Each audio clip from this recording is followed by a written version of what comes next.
Liyue exists, and Zhongli exists within it. And Zhongli and I have something very important in common. We both have terrible memories. However, sometimes our mistakes turn into moments of levity, like forgetting a wallet or forgetting a bunch of Genshin characters. Today, despite our flaws, I will be continuing to sort Genshin characters into Twisted Wonderland dorms using only my memory of when I used to play the game.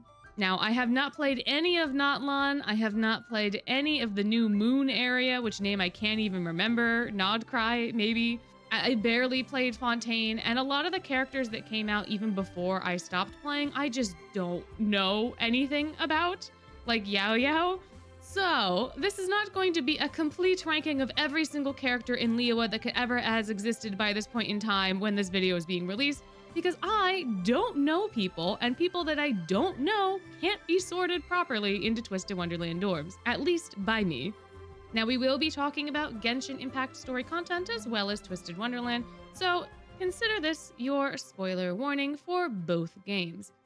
Now then, since we are in Liyue, the land of the Geo Archon, I think it's only fitting that we start with Mr. Zhongli himself. Now, up until Nouvelette released, Zhongli was my favorite character. I love his talks of contracts. He's very business-oriented. He knows so much deep lore.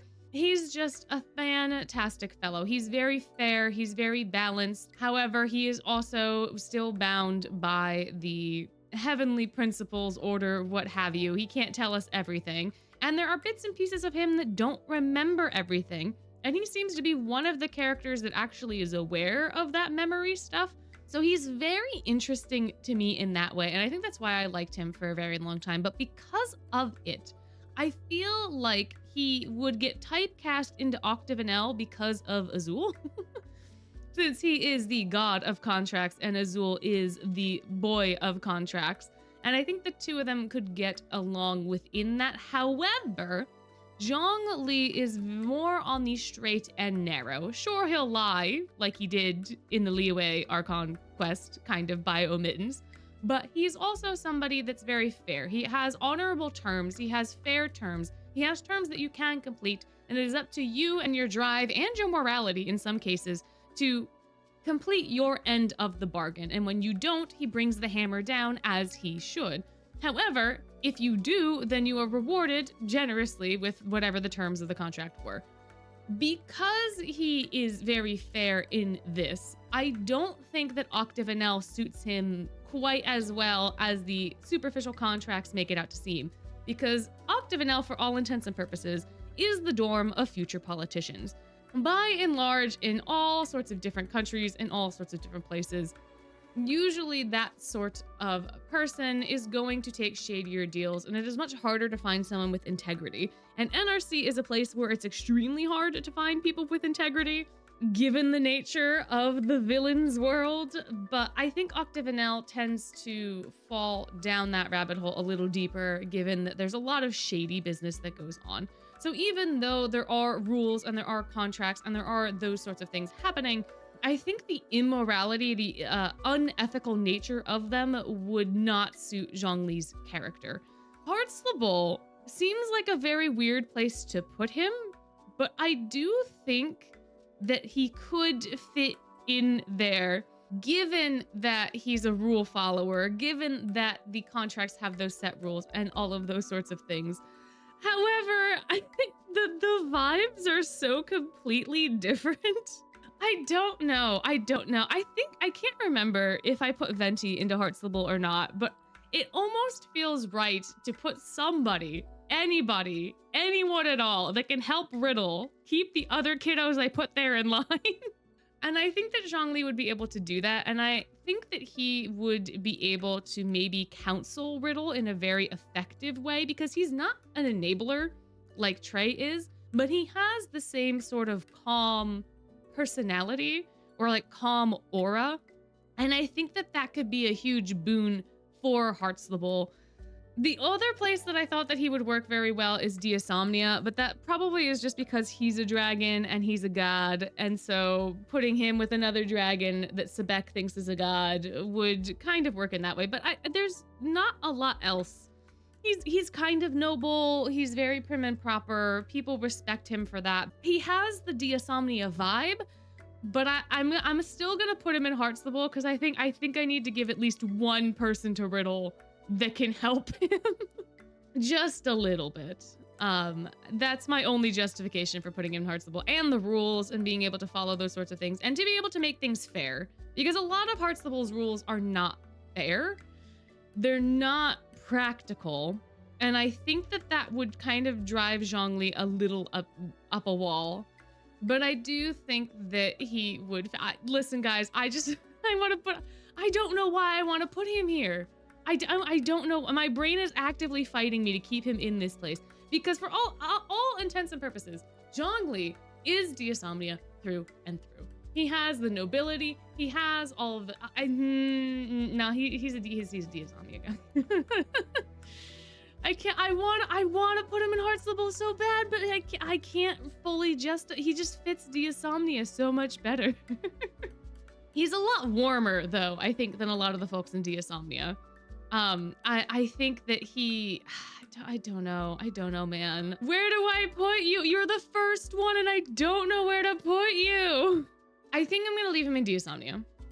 So TLDR, Octavanel, not a good vibe, even though there's contracts. Heartstable, a better vibe because there are rules and he can help Riddle. However, he does fit Diasomnia's spirit of nobility and the entire air of that dorm and their whole aesthetic and their whole vibe. Like all of that suits Zhongli a lot. And so I feel like that's probably the place that I gotta put him. I want to put him in Heartstable so bad because I think it would be so funny for him and Venti to both be in that dorm. But Diasomnia, it has to be Diasomnia through and through. All right, Keqing, where are we gonna put you? So Keqing is the atheist. She does not believe in the Geo Archon, which is very fun. And Zhongli respects her for that, which is another point in his favor for him being my second favorite character in the entire game.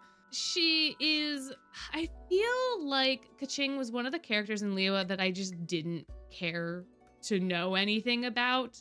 Don't really know why. I think it's because I found her kit really annoying to use when I got her. And so I just kind of ignored her and shelved her. And I don't remember interacting with her outside of the main quest line at all. What I do remember is that she's the atheist. She works for the government. She does something with Ganyu and Ningguang. The three of them are the Qixing, I think. I don't remember the name of the government that works in Liyue. But she's part of the government. And that's kind of that. But she's not the one that has merch, right? Or is she the one that has merch? She's an atheist, but she still has merch of the Geo Archon. And she collects it, I think? Maybe. That's like her dirty little secret. I don't remember. For some reason in my brain, I think that she is a Savannah Claw kid. I think it's because out of the three of them, right? Like Ningguang has this air of nobility. Ganyu is like so innocent and kind, and she's like overworked, but not in a like physical training sense. She just does too much because she doesn't have to sleep as much.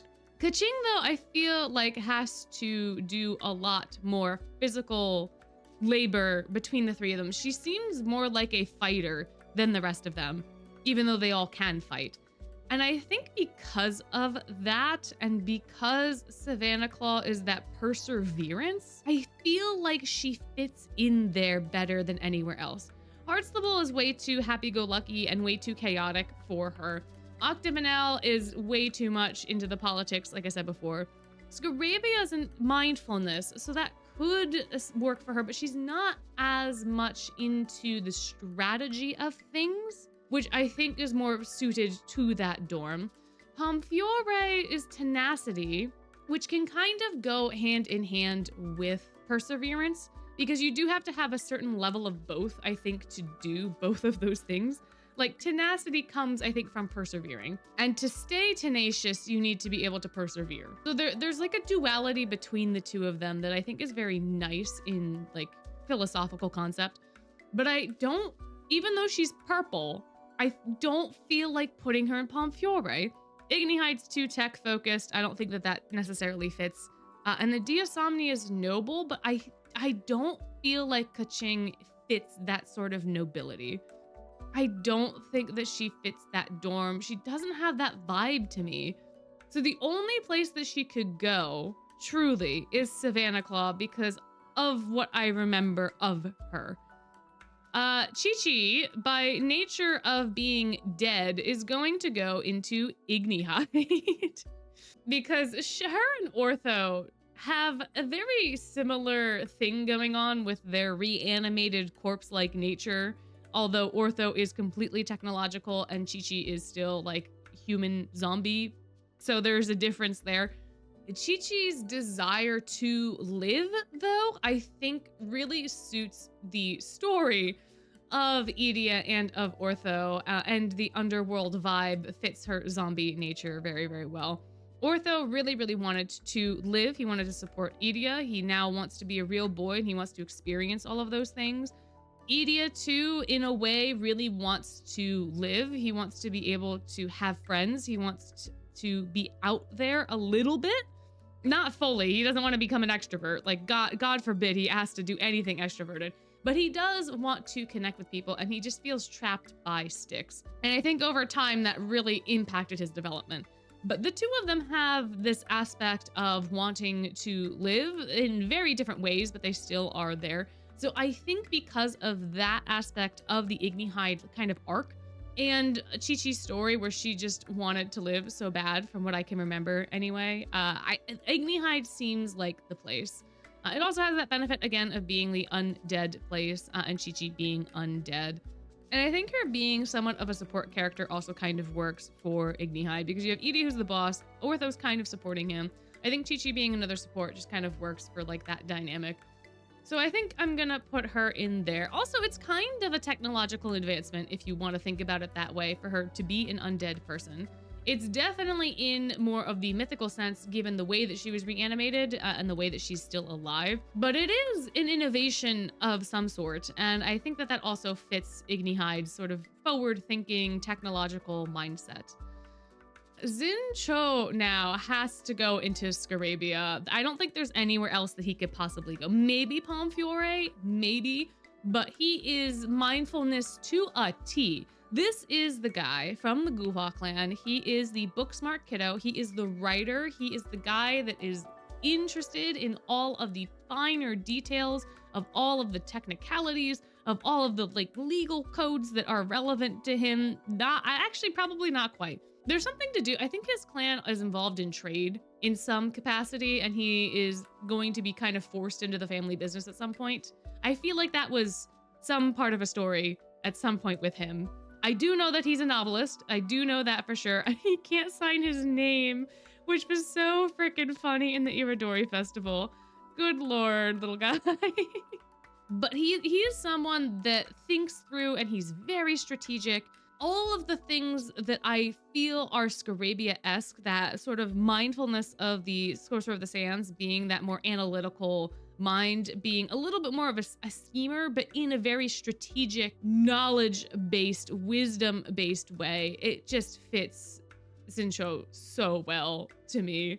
100, and I don't have any other notes. I feel like this placement is so glaringly obvious for this kid. Ningguang, though. Ningguang, I'm tempted to put her in Diasomnia because she has that noble aesthetic. She is the head of the Keqing, I think, probably. She's definitely like the head of some sort of business. But even though she is noble, she is regal, she's the head of this business, she is a boss babe, her tenacity is off of the charts. Because Ningguang built herself up from nothing. She had like nothing to her name, and now she is at the top of Liyue's like structure. That takes so much tenacity, so much perseverance. But I think this is the weird space where perseverance and tenacity overlap, but they're not the same. Persevering can still get you from point A to B, but Ningguang went from point A to Z, right? So there had to be some other element of her perseverance that was able to elevate her to that status and not just get her through life. And I think that that's where the tenacity lies for Ningguang specifically. And she obviously has done so well. And her aesthetic is just gorgeous. Her and Vil are gonna have a great time. There is so much business as well with her, but even though she's at the head of the politics, I don't feel like I can justify putting her in Octavanel because Octavanel just feels so much more underhanded. And I'm sure that in the past she had to take some sorts of underhanded deals, and there is some sort of like thing that you have to do with business. The mere fact that she went from 0 to 100 and was that high in a place, I just feel like that's a very Tom Fiore thing. Like, she is going to be the best of the best, and she's not going to let anyone tear her down. And she's going to maintain that title, and she's going to maintain that position. Like, the fairest of all in Liyue is how I feel about her. Chongyun. The exorcist that ghosts are too afraid of for him to actually exercise properly because they run away before he can do anything. He's got too much of the yin energy, I think, is the way that they talk about him. He is Jinshou's boyfriend. That's about the only thing that I know about Chongyun. And his aunt is Shenhe, I think. So that's what I'm working with here, guys. And he's a cryo user, so he probably experienced loss at some point. And I feel like maybe because he's the exorcist, he should go into Ignihide, and also because he's the cryo user that had loss at some point should go into Ignihide. He's not an exemplar of the digital age or the invention and all of that sort of stuff that Ignihide is meant to represent, or at least aesthetically they represent that. I, for the life of me, cannot remember what the specific word is supposed to be for Ignihide. The other couple of things do. Him being the exorcist, him having too much of that one side of the coin energy. All of that I feel like lines up. The only other place that I feel like he could go into is Heartslable, but I think that's just because he's a little bit more happy-go-lucky than some other folks. But I think I'm gonna keep him in Ignihide. We'll just keep like the people that work with the dead for now into Ignihide. Someone else is absolutely going to not be in that dorm that also works with the dead. But for now, I feel like that's a good place for him. Ganyu, our overworked secretary who is also part mythical beast. She's Quillen, I think. But I thought there was another word to describe like all of the people, like the mountain shaper and all that. And I don't know if it's the same word or not. But she overworks herself to the bone. She does so much work for the Keqing. She is constantly doing something. She loves Rex Lapis. She is so devoted to the Geo Archon. She's very innocent though. She is very dedicated, but like obviously she's brilliant to be able to handle and do all the things that she's doing. However, I don't think that she fits the tenacity. I don't think she perseveres, but in a way that's not good for her health. Like it's not a positive perseverance. It's a please God take a break kind of perseverance. So I don't think that necessarily fits Savannah Claw's like ambition. She's not ambitious in that way, and she's not persevering for that specific sort of cause. She can be mindful. She can, but she's also not like an Ignihide, and she's not quite as noble for Deosomnia. So like the only place via elimination that I can see Ganyu going is a Heartslable. So that's where I'm going to put her. I think that she's probably good with rules and regulations and things given her work as the secretary.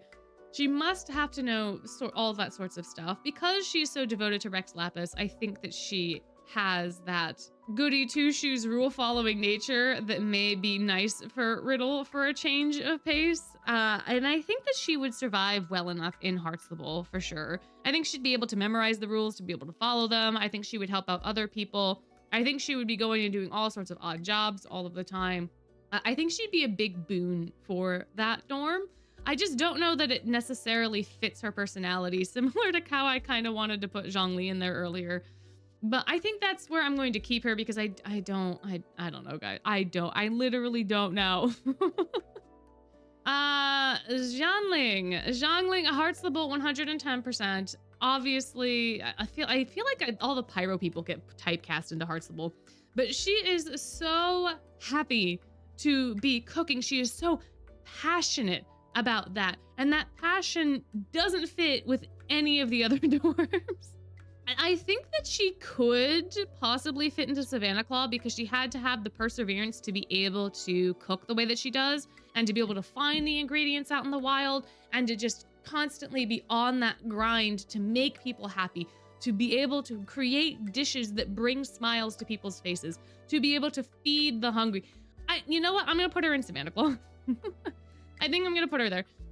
To be in the face of adversity and continue on towards your goal is a very noble thing, I think, for people to do. But for Xiangling specifically, I think that her perseverance within the realm of cooking just makes sense. I can't remember if it's her story where she ends up nearly dying while looking for like herbs or something, or if that's Qiqi, or maybe it's both of them. I don't fully remember, but she perseveres through that challenge and then comes out the other end better for it. I don't know if that's how she met Guoba or what happened. I feel like it was something that was told during when we learned that Guoba is the god of the fire, the fire god of the stove, whatever his title is. I feel like there was something in there where like when they met was something along those lines. Maybe not. Maybe that's just an invention of my own brain. But that sort of story and that sort of perseverance, I think, ties to Savannah Claw. I also think that there is an element of family within Savannah Claw that goes back to lineage because of the line of the King of Beasts and because of Leona being the second prince and because of like that sort of stuff. And Pyro specifically, from what I've been told from the Vision videos, is an element that is tied very closely to like family and lineage and all of those sorts of things, which suits Xiangling because of her cooking, but I think also suits Savannah Claw generically because it is those ties to nature, to your heritage, to your ancestors that kind of play a role in that dorm as well, which may just fully be influenced by cloud calling and nothing else. But I think that's a very Lion King aspect as compared to all the other dorms and their source material. I feel like Savannah Claw and maybe Diasomnia are the only two that are like very family focused. So I think Savannah Claw is a good place for her to be. Yelan, 110% Octavanel. You cannot change my mind. She is espionage. She is beauty. She is grace. She will spy on you and she will kick you in the face and you will be out like a light. There's an element of gambling with all of her kit. There's an element of like that risk, right? In the business dealings that you're doing, in the undercover work that you're doing, the shadier side of the government, the shadier side of the law, all of that is Octavanel. All of that is so Octavanel. They are the politicians. They are the underhanded deals. They are very smart in what they do, and they present themselves as being very kind. And in a way, Yelan is being very benevolent in the work that she does because she's keeping people safe without them having to get their hands dirty, without them having to know. There is an element of saving people from the disgustingness of the world. Similar to Rosaria, who I think I'd put in Pomfiore, but they have a connection in this way. But for the level of depth that Yelan is in, and because she seems to me to be a little more loosey-goosey, I feel like Octavanel is the place for her because it feels like you could cut a deal with her in the right context, right? She's obviously not ever going to go 100% with the evildoers, but there's enough of a leeway there with her, whereas Rosaria is much more final in her executions, to me anyway. Yelan, 110%, Octavanel, case closed. I don't remember anything from her story quest, except we got the bad guy in the end. That is it. Beidou, Savannah Claw, 110% again. Beidou is in that tenacity space as well, but way more so into perseverance to me. It's weird because last time I don't think I had the same sort of feeling as I do now, but I think that Beidou specifically is like her backstory is essentially her basically beating the sea monster that her ship was running into, right?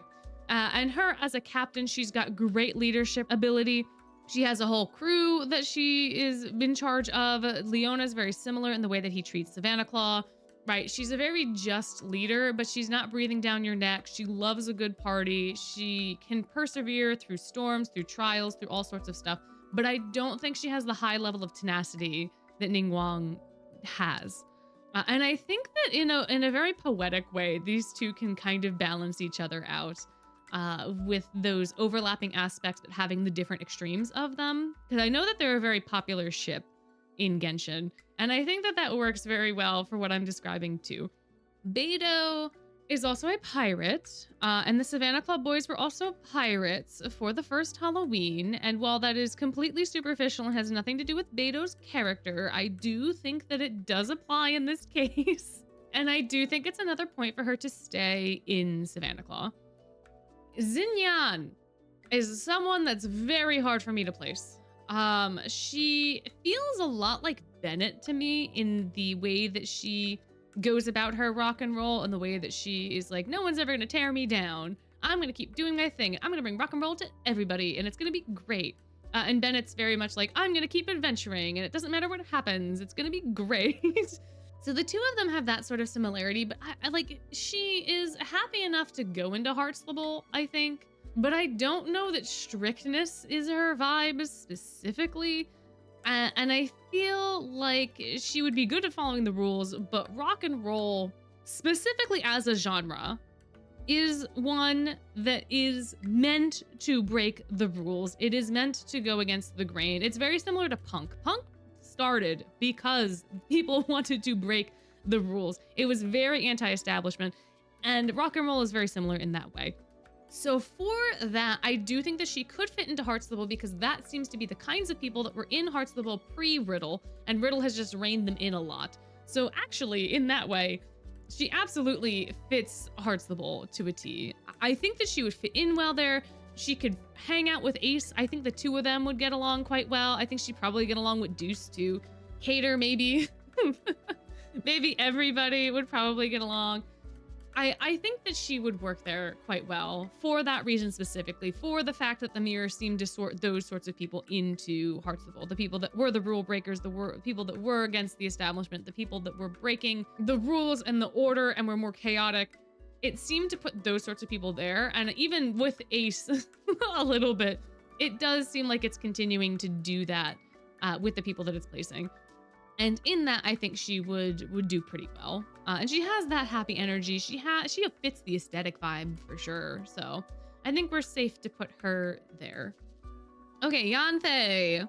Yanfei, I think I'm also going to put into Scarabia. Yanfei is the lawyer, and her entire story quest is us helping somebody because they kind of get scammed by the law, or someone's trying to abuse the law to scam somebody. And we essentially find all the evidence and manipulate the law to be in favor of the client, which is a little underhanded, I think, if I'm remembering the story quest right. But it's also fine because the person that we were helping with those underhanded methods was a good little bean, like every single person that we help in a story quest is, so it's fine, I guess. But I think that mindfulness works because she's not only a lawyer in Liyue, she's a lawyer in like a couple other places. I don't remember exactly where, but I know that she's a lawyer for more than just Liyue. She has to memorize and know so many different things. She has to know all these different laws. She has to know how and when to apply them, which ones to use to be able to get information, where she can and can't be. It's that sort of like sneaky, plotful, strategical mindfulness that is adding to her book smarts. It's not just that she is smart. She is cunning. She has those other qualities that wrap up very well within Scarabia and within the characters that we have for Scarabia. So I think that she would fit there for sure, for sure. I guess she could also maybe fit into Octavanel, but I think that she's a lot more bending the rules slightly. There's not enough underhandedness to what she's doing for her placement there to make a lot of sense in my brain. So I think she has to stay in Scarabia. So that's where I'm going to leave her. Yunjin, the opera singer, part of the one very famous troupe whose name escapes me, but she's very much on the arts of the theater, of the production of things. So on that basis, it would make sense to put her into Pomfiore with the other theater kids, with the other people that are concerned with the aesthetic, concerned with the quality of the performance, with the way that you are doing your movements and your dancing, and all of the operatic stuff feels very Pomfiore to me. However, I don't know if that speaks to the other aspects of her character, because the only thing I know about her is that opera side. I don't think I did her story quest. I do not fully remember.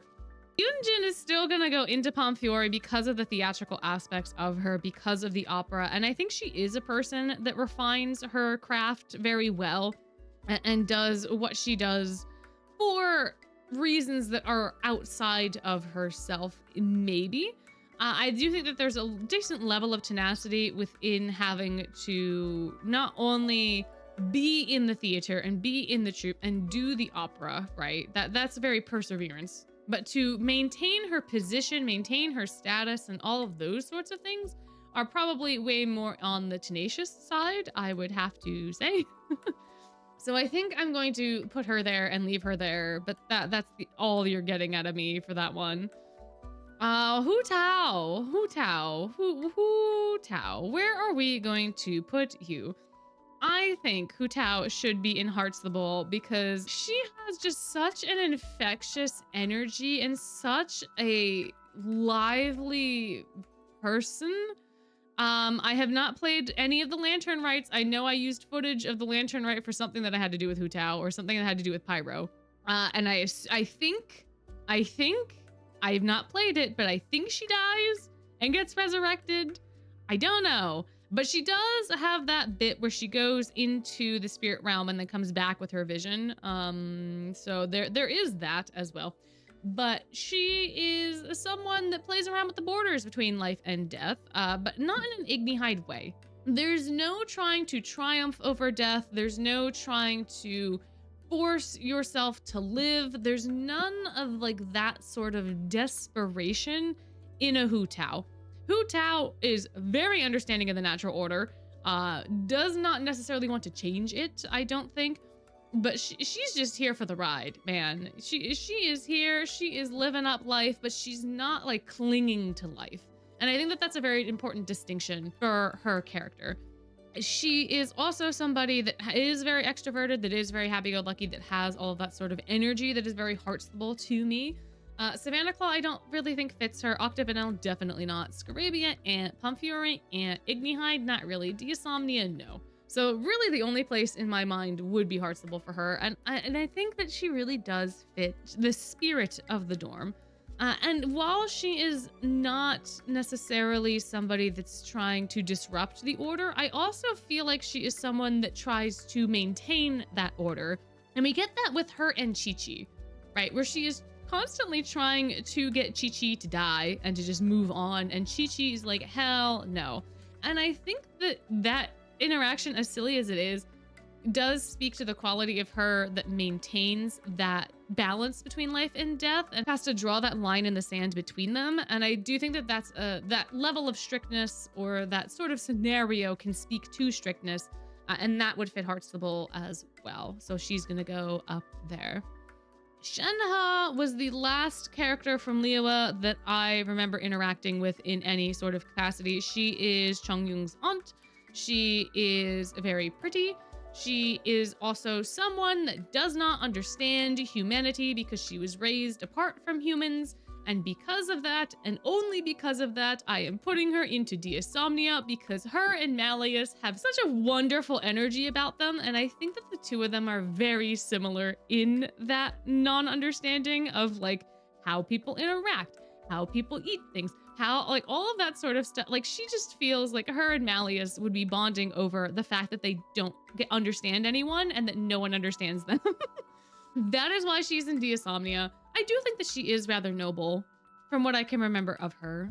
I think that she does kind of fit that dorm a little bit. And so that is where she is going to stay. Baizhu is here, but Baizhu is here because he's involved a little bit in the beginning of Liyue, and you do meet him even before he becomes playable, and he is involved in some of the story quests and things of that nature. So I am like vaguely aware of him and his little snake whose name I don't know. So I'm going to put him in a dorm anyway, even though I don't know his finer details, because again, Shenhe was the last person I remember from Liyue. At least the last playable character that was released. So like Baizhu came a long way after that. But based on what I remember from what little I know about Baizhu, I think I'm going to put him into Palmfiore because he has a lot of tenacity to be able to survive as well as he's doing. And I think that this is not as much perseverance to keep on living. Actually, you know what? He should probably go in Ignihide. Because the same stuff that I said about Qiqi could also apply to Baizhu. I think that he has that sort of desire to live that has caused him to be very industrious.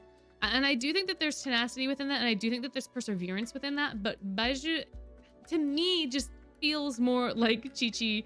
They're not going about it the same way, but they do have almost the same goal in mind from what I know. And he's also the doctor, so he has all sorts of medicinal knowledge that can be very ingenious, right? He has to be able to use his mind and his wits and his knowledge to craft medicines for people, to know what herbs, to know what quantities, to be able to help people continue to live. And I think in that way, Ignihide also works very, very well for him.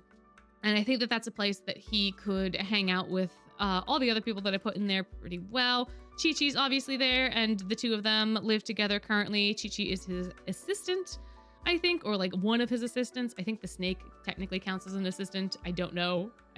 I don't know much about Baizhu. But I think that's where he is going to go here. Last but not least, of all of the characters that I can at least remember their names, is Xiao. Xiao is our little emo boy, our little sad man, our little wanting to protect everybody from all of the evils and all of the darkness and all of the dark energy. And he's the last of his group. He's keeping his promise to Rex Lapis, even though he doesn't technically have to at this point. And there's a how do I explain this properly for Xiao? Because a lot of my memory comes from the one event where we learn that he's the last one of his kind, and where we're like dragged into the depths and the darkness and all of those sorts of things. And we have to somehow make our way out. And Zhongli comes to save us, if I remember correctly, from that specifically, and helps Xiao specifically in that. He's also kind of good friends with Venti because Venti is able to alleviate some of that pain for him through his music and through his presence as the Animo Archon. He's not just moody. And it depends on your language too, because I think English Xiao is very, very emo and very, very like tsundere, but I think some of the other languages, the way that he speaks and the way that his cadence is way more caring from what I have been told. So he's in a spot where I don't really know what to do with him because he's following his oath, but it doesn't feel like a Heartstable thing. He is persevering in a Savannah Claw way. He's not fitting into Octagonal. There's a bit of him being mindful and him being strategic in what he does and how he protects people and like all of those sorts of things. He does have tenacity. I just don't know that it's fully on the same level as the other people in that tier. He is desiring to go on living, but it's not in the same way as the other people that are in the Ignihide tier, nor is he necessarily being inventive in anything that he's doing. And then nobility, I think, could fit him for Deisomnia, but it's not the right kind of vibe. He is noble in his pursuits, and he is, I think, in the same classification as a lot of the Fae, given his position and given what he is doing and how he is regarded by human society. So there's an element of him that could fit into Deisomnia in that way. But I think through his sheer perseverance and that sort of clawing and desiring, if he feels animalistic in that way, even though he is just doing his best to fulfill his duty. I'm torn between Savannah Claw and Deisomnia for him. But I think out of all the words that I just spoke, Savannah Claw would have to be the one for him. I think he's got a lot more of that going on than Deisomnia specifically, but I think either one of those dorms would fit Xiao pretty well. I just don't know how to articulate his character well enough. Because I feel like there's a lot of depth within Xiao, and there's a lot of depth within all of these characters, obviously. Xiao specifically to me, though, feels so deep and feels like there's so much going on with him that the only place that I can pull out characteristics that from TWST that fit Xiao and fit him strongly is Savannah Claw, so that is where he will be going. So this is all of the Liyue characters that I can remember anything about in their Twisted Wonderland dorm placements based off of my memory. But of course, I'd love to know if you agree with my placements or disagree. Do you think that these people should be in different dorms? Why? Tell me all of that and more down in the comments below. But if comments aren't your thing, you could always like and subscribe instead to tell me that you like this video and want more content like this. And of course, before you go, I just have to remind you that you're amazing and I hope you have a wonderful day.